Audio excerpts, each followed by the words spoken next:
This is a urologist named David Shusterman about the diagnosis that we just now learned that Joe Biden has an aggressive form of prostate cancer, number 44.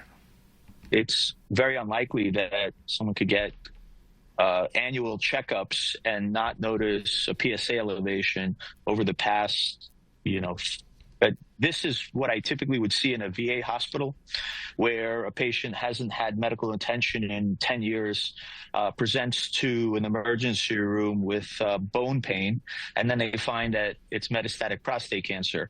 But in the modern age of medicine, especially the fact that he was a former president, he had intensive state-of-the-art, care where we can see prostate cancer, 10 years in the past. So this is, it's very unusual to hear that someone has prostate cancer where they're annually being followed up. And the fact that we just find it at a Gleason 9 is just pretty much unheard of in this day and age of medicine. Even in the, even in the inner city populations, we wouldn't see it. So you're saying this even bad. Now, my caller's argument is that it's just so unfair, unkind to question whether or not this diagnosis was just now made. And look, I even said I wish him a speedy recovery. But how in the world can we confidently believe that this prostate cancer is just now being discovered when Jake Tapper's book talks about how the Biden administration and its staffers concealed his decline, lied to the American people about it? But now we're supposed to believe all of a sudden now they're being honest about his physical condition? Really? And it raises all sorts of questions now that the Robert Hur interview has been released about who was really running this country. I played you a couple times the statement made by the current Speaker of the House. Said he had a one-on-one meeting finally with the president.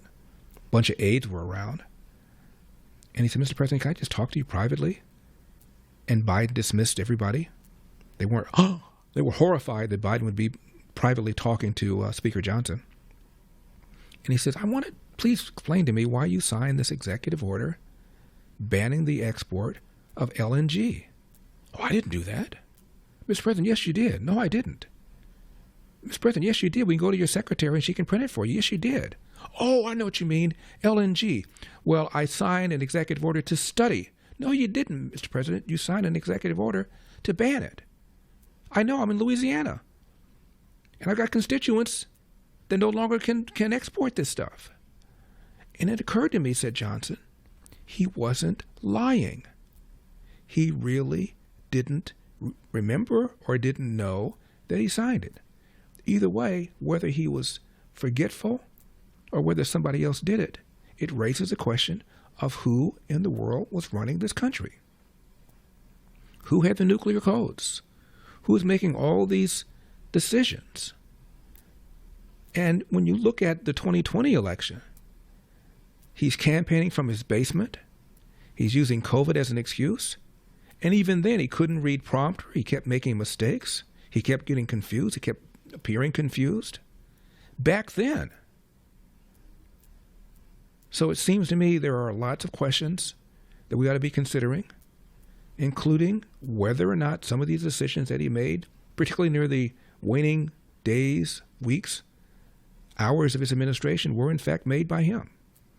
I mean, honestly, when President Trump got elected, nobody had a problem with exercising the pressure to have him have his doctor examine him, and Dr. Ronnie Jackson, the White House doctor who was a doctor for Obama and a doctor for him, went public, answered every single question because there were so many concerns that people thought Donald Trump was erratic, that he had mental issues, let's put it that way. And so Donald Trump made his doctor available who answered every single question. He had no problem then. But Biden is stumbling, falling up and down Air Force One, falling on stages, can't remember dates, gets leaders confused, and you raise it, and they jump all over you, as Jake Tapper did Laura Trump? Talk about a double standard. For full shows, live and on demand, it's Salem News Channel.